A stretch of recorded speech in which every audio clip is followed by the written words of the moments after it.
Il est 20h, bonsoir à tous, ravi de vous retrouver pour cette édition largement consacrée à la tempête Ciarán qui a touché hier une grande partie du pays.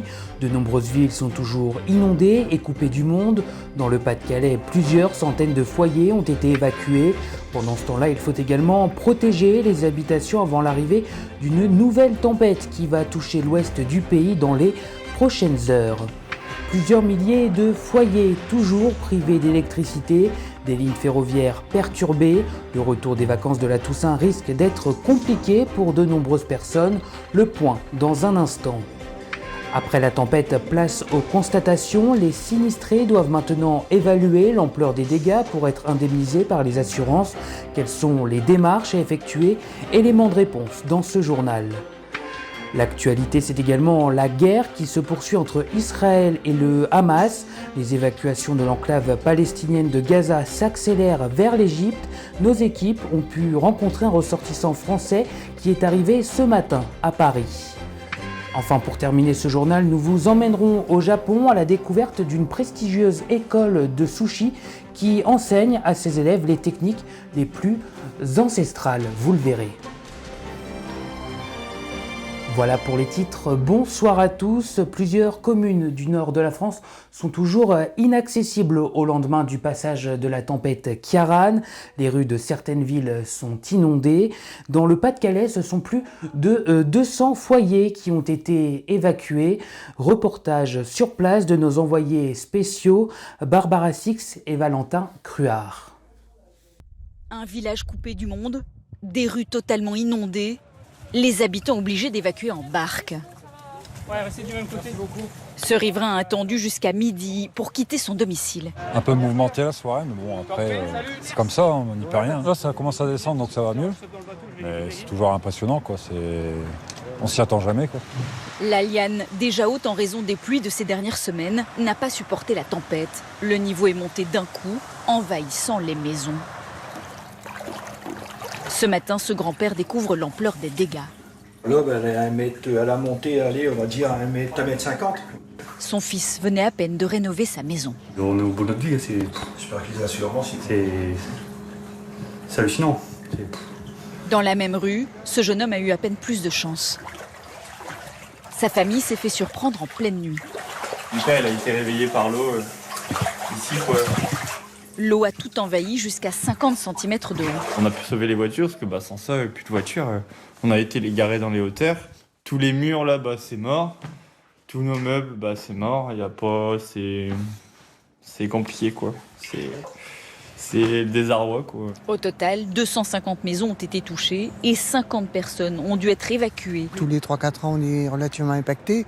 Et là, on vient de battre un record de hauteur qu'on n'a jamais connu. Moi, je suis depuis 40 ans sur la commune et ce niveau-là, je n'ai jamais connu. Il faut maintenant attendre la décrue pour constater et nettoyer les dégâts. C'est dans le Finistère, en Bretagne, où la tempête a été la plus violente. Des rafales de vent atteignant parfois les 200 km/h ont été enregistrées. Électricité coupée, arbres arrachés, toitures envolées. Il faut maintenant protéger les habitations alors qu'une nouvelle tempête doit toucher l'ouest du pays dans les prochaines heures. Camille Wormser avec Marie Baudouin. Perchés à 15 mètres du sol, les 3 hommes du groupe d'intervention en milieu périlleux évoluent lentement. Sous leurs pieds, le toit à nu d'un hôtel, 10 mètres carrés de plaques de zinc se sont envolés. Ils doivent bâcher rapidement, car dans quelques heures, la tempête Domingo s'amènera pluie et vent sur le littoral des Côtes-d'Armor. Il faudra que tu te développes, donc dresser, développer, pour qu'on puisse s'amarrer après en partie haute dessus. 60 interventions sont prévues dans la journée, uniquement autour de la ville de Lannion. Là, il y a des tôles qui menacent encore de partir. Donc là, ça va être de sécuriser justement ces tôles-là et éviter, avec la pluie qui va arriver samedi, de continuer à dégrader la bâtisse, quoi. La propriétaire de l'hôtel assiste impuissante à ce spectacle impressionnant et pense déjà à la nuit prochaine. En espérant que ça va tenir. Ça, on verra ce week-end, ce qui reprévoit du vent ce week-end, je crois, 80 Ouais. Avec la toiture arrachée, Il y a des trous et dès qu'il pleut, ça coule. Et là même il pleut plus et ça coule. Et voilà. Donc ça peut devenir problématique pour les étages en fait. Ce secteur a particulièrement été touché par les intempéries. À 2 rues de l'hôtel, un arbre bloque encore la route. Les branches sont venues briser cette fenêtre à l'étage de la maison de Jacqueline Le Goff. J'avais heureusement du scotch large que j'ai mis, comme ça, en consolidant, en empêchant cette petite partie, heureusement, qui est trouée, et ça empêchait l'eau de revenir. Si jamais ça casse parce qu'il y a trop de vent, là, je ne réponds plus de rien. Une inquiétude partagée par tous les habitants, encore marquée par le passage de la tempête Ciarán. À l'heure actuelle, plusieurs centaines de milliers de foyers sont toujours privés d'électricité, principalement en Bretagne et en Normandie. Les réparations sont en cours, mais pendant ce temps-là, les habitants sont contraints de s'adapter comme ils le peuvent. Florence Mathieu, Sada Souban et Perrine Aubert sont partis à leur rencontre. 19h hier, toujours pas de lumière. La soirée, cette famille s'apprête à la passer à la lueur des bougies. Pas d'éclairage public non plus. Tout le lotissement, situé à quelques kilomètres de Fécamp en Normandie, est plongé dans le noir. Voilà, pour ce soir, on va manger ici, là, devant nos bougies. Ils ne peuvent pas aller dans leur chambre parce qu'il n'y a pas de lumière. Ils ne peuvent pas ouvrir le volet non plus, donc ils sont obligés de rester en bas. Les téléphones portables sont déchargés, impossible de contacter le fournisseur d'électricité, mais soudain, la lumière revient après 24 heures d'interruption. Tous n'ont pas eu la même chance. Ce matin, en Normandie, 145 000 foyers se sont encore réveillés sans électricité. Des pylônes sont toujours à terre. Il va falloir encore de longues heures pour réparer les dégâts. En attendant, dans cette maison, faute de courant, on se chauffe au bois. La soirée ici s'est déroulée à la bougie et avec des lampes frontales. Et j'espère que ça va revenir très vite. Dans la cuisine, un vieux réchaud de gaz a refait surface.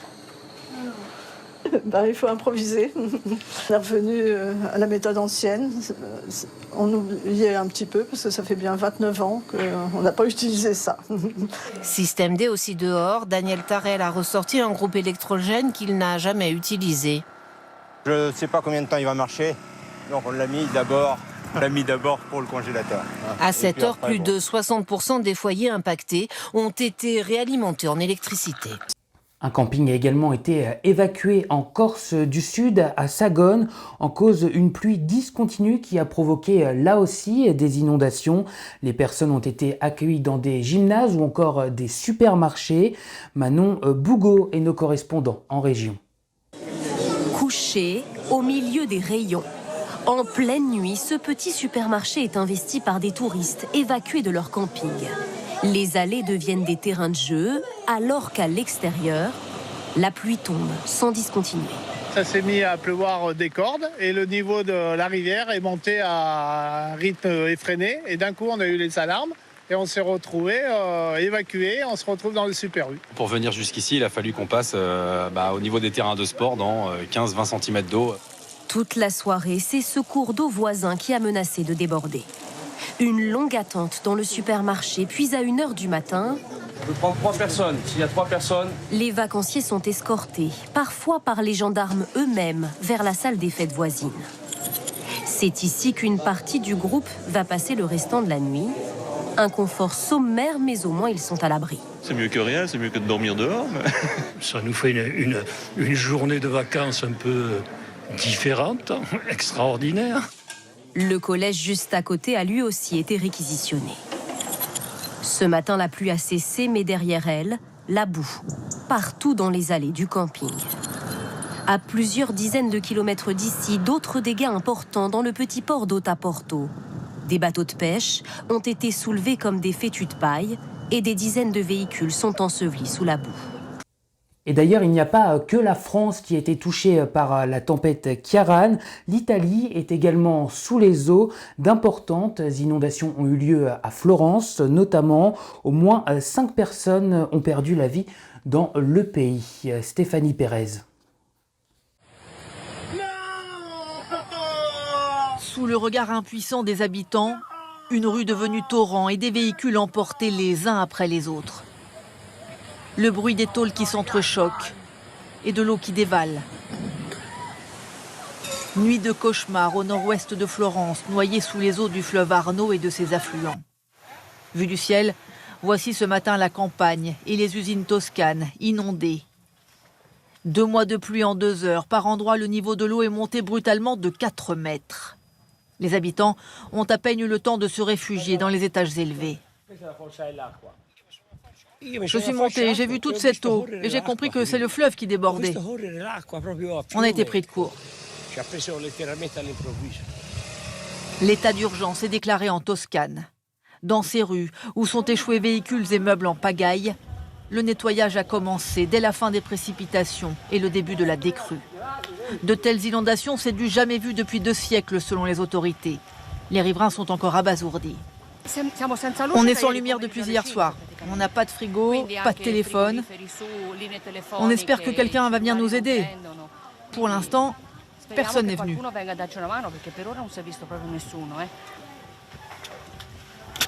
Cette voiture, celle-là, tout ce qu'il y a dans le garage, il faut tout jeter. Et on n'a même plus d'eau courante.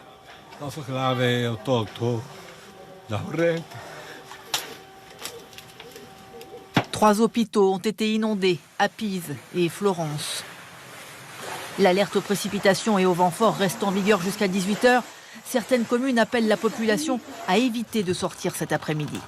Les sinistrés doivent à présent évaluer l'ampleur des dégâts pour pouvoir être remboursés. Le délai pour déclarer les sinistres a d'ailleurs été prolongé de 5 à 30 jours. Quelles sont les démarches à effectuer pour être correctement indemnisés? Réponse avec Alexandre Guin. Des toitures de maisons arrachées par la violence des vents ou des voitures transpercées par la chute des arbres. Au lendemain de la tempête, les sinistrés sont préoccupés. Comment se faire indemniser? C'est la désolation, vous avez vu jusqu'où c'est monté? 30 cm d'eau dans la nuit. Et ce matin, la boue a envahi toutes les pièces. À côté de Dieppe en Normandie, Françoise Berthaud ne reconnaît plus sa maison. Il va falloir qu'on vous reloge. Vous avez un moyen pour vous reloger ou Non, là j'ai passé la nuit chez mes voisins, mais je peux pas squatter 15 jours, au minimum 15 jours. Pour les sinistrés d'une inondation comme cette retraitée, l'état de catastrophe naturelle doit être reconnu pour faire marcher son assurance.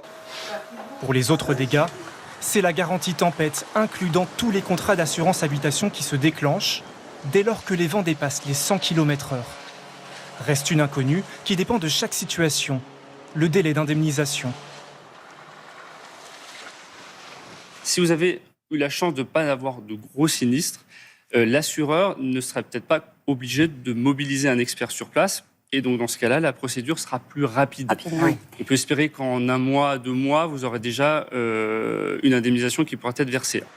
Pour les sinistres plus lourds, l'assurance devra dépêcher sur place un expert, ce qui rallongera les délais d'indemnisation. La période de déclaration des sinistres, elle, a d'ores et déjà rallongé de 5 à 30 jours. Le réseau SNCF a lui aussi été impacté par la tempête. Arbres tombés sur les caténaires, dégâts sur les voies. Plusieurs lignes de TGV et de TER ont été interrompues. Le retour des vacances risque d'être perturbé pour de nombreuses personnes. Marie Justet avec Odile Longueval. Soulagés et pressés de rentrer chez eux. À la gare de Caen ce matin, il y a ceux qui ont trouvé une solution. Pour être sûr de pouvoir effectuer le trajet, cet homme a choisi le car, direction le sud. On voit un petit peu tous les moyens qui existent de locomotion et puis on change, on s'adapte, c'est ça. Pour d'autres, c'est plus compliqué, avec plusieurs changements. J'ai payé 3 trajets différents pour finir par arriver quand même.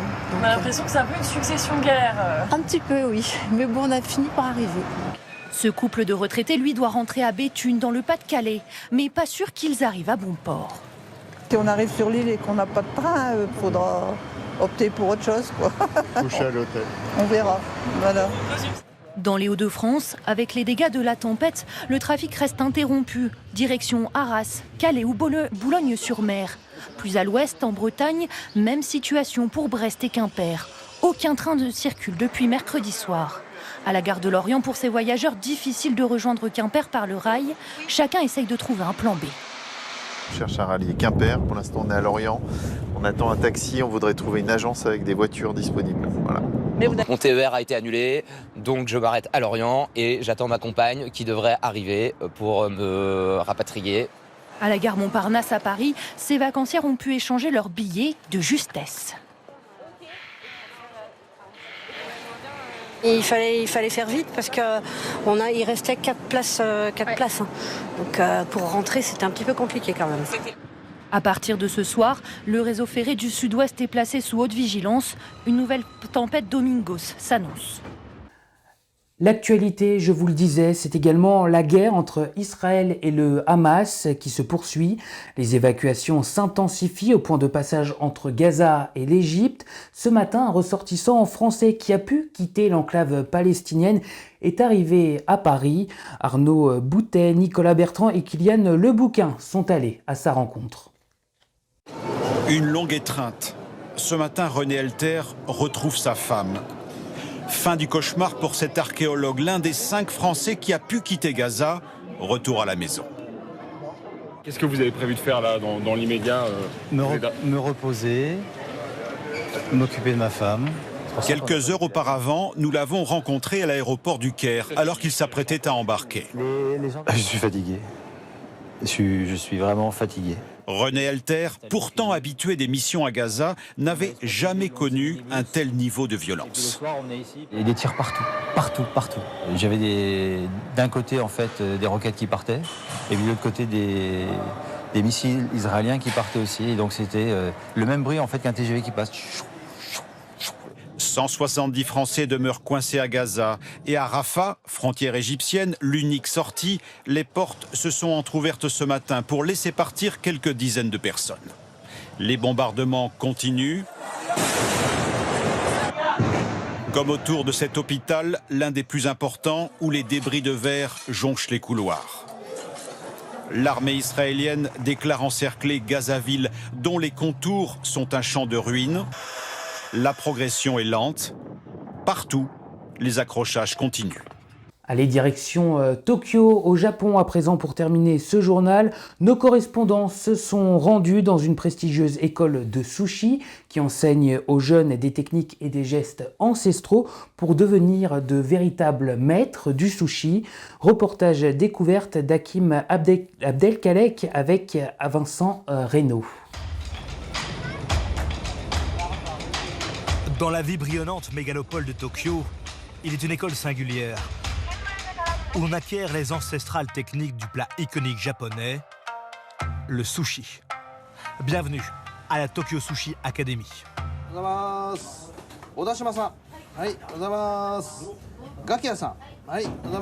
Chaque matin, le rituel est immuable. L'appel des étudiants. Dans la plus ancienne et prestigieuse école de sushi du Japon, la première règle, c'est l'interdiction de l'absentéisme. Car ici, pour les étudiants, l'apprentissage se fait avant tout avec les yeux. Ça, c'est une coquille d'Hokkaido. Vous en avez déjà vu? Maître sushi depuis plus de 30 ans, Osamu Nishida enseigne aujourd'hui le plus délicat dans le sushi. L'art de la découpe du poisson et des crustacés. Là, il y a les intestins qui sortent. On les enlève, on coupe vraiment tout ce qu'on peut, et ça devient de beaux morceaux. Après la démonstration du maître, chaque étudiant répète les mêmes gestes. Parmi eux, ils sont nombreux à vouloir devenir chefs. Comme Aya Okita, propriétaire d'un restaurant de sushi dans le nord du Japon, elle veut désormais en devenir également la maître sushi. En tant que patronne, je regardais simplement les cuisiniers. Maintenant, rien que d'utiliser le couteau, je comprends qu'en fonction de mon geste pour couper, le poisson aura un goût différent. Il y a tellement d'étapes pour le découper, le saler, en fonction de sa densité et pour le présenter au client. Ouverte à tous les âges et tous les profils, la formation lancée en 2002 dure 2 mois, coûte tout de même 5 500 € et attire aussi des étudiants du monde entier dans la section anglophone. Un peu de sel sur le dessus et vous le laissez reposer 3 à 5 minutes. Ça dépend du poisson. Avec le poisson qu'on a aujourd'hui, 3 minutes seront probablement suffisantes. Parmi ces étudiants, Maya Vallée, une Québécoise de Montréal. Ça fait 2 ans que je fais des sushis chez moi, puis je pensais vraiment que j'en connaissais beaucoup, mais finalement, j'ai l'impression que je connais absolument rien. C'est très, très, très détaillé. Ça prend beaucoup, beaucoup de pratique.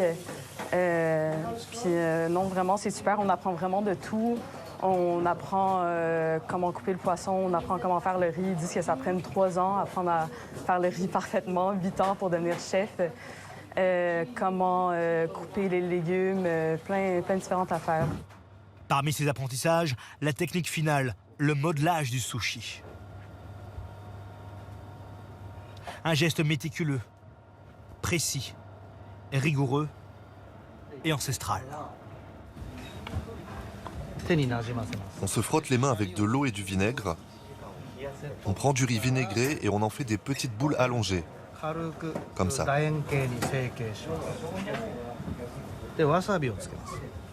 On met du wasabi sur le poisson et on ajoute le riz mariné.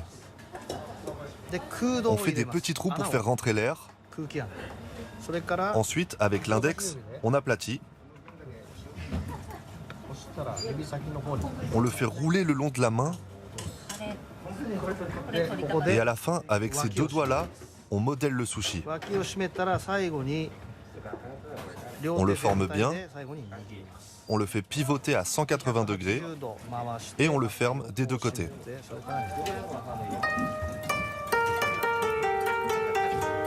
Au Japon, le sushi est donc presque élevé au rang d'œuvre d'art. Pendant leur formation, les élèves auront une sortie scolaire obligatoire, le marché aux poissons. Une institution dans l'archipel, comme ici celui de Yokohama, dans la banlieue de la capitale, devenu un lieu de visite pour touristes japonais et étrangers. Mais pour les étudiants, il s'agit surtout de rencontrer les fournisseurs, comme Susumu Maramatsu, qui fournit une vingtaine de restaurants de sushi. Voici 3 poissons pêchés près de Yokohama. Ils étaient encore vivants tout à l'heure, donc ça c'est pour les restaurants de sushi. Chacun de nos clients a ses préférences et ses goûts. Par exemple, pour la dorade, il y en a qui les aiment grandes, d'autres les préfèrent de petite taille. Moi, je connais maintenant tous les goûts de mes clients, donc je leur propose vraiment ce qu'ils aiment. En 20 ans, près de 5000 étudiants sont passés par la Tokyo Sushi Academy. Et beaucoup ont réalisé leur rêve, devenir chef dans un restaurant. Sorti en 2020 de l'école, Atsushi Yagi, 25 ans, a maintenant l'honneur et le privilège de confectionner les sushis devant les clients. Dans ce restaurant de connaisseurs, le sushi vaut 10 € pièce en moyenne. Il y a une différence entre les poissons frais et les poissons maturés. Les poissons frais, quand on les mange, il y a une texture croquante, parce qu'il reste des fibres. Quand on fait maturer le poisson, les fibres deviennent plus fondantes et onctueuses. Moi, ma seule motivation, c'est vraiment de rendre le client heureux. Et mon seul objectif, c'est de continuer à développer ma technique et mon savoir-faire. Car Atsushi Yagi le sait bien, un vrai grand maître sushi n'a en réalité jamais fini d'apprendre. Et c'est la fin de cette édition. Merci à vous de l'avoir suivi. Passez une très belle soirée. À demain.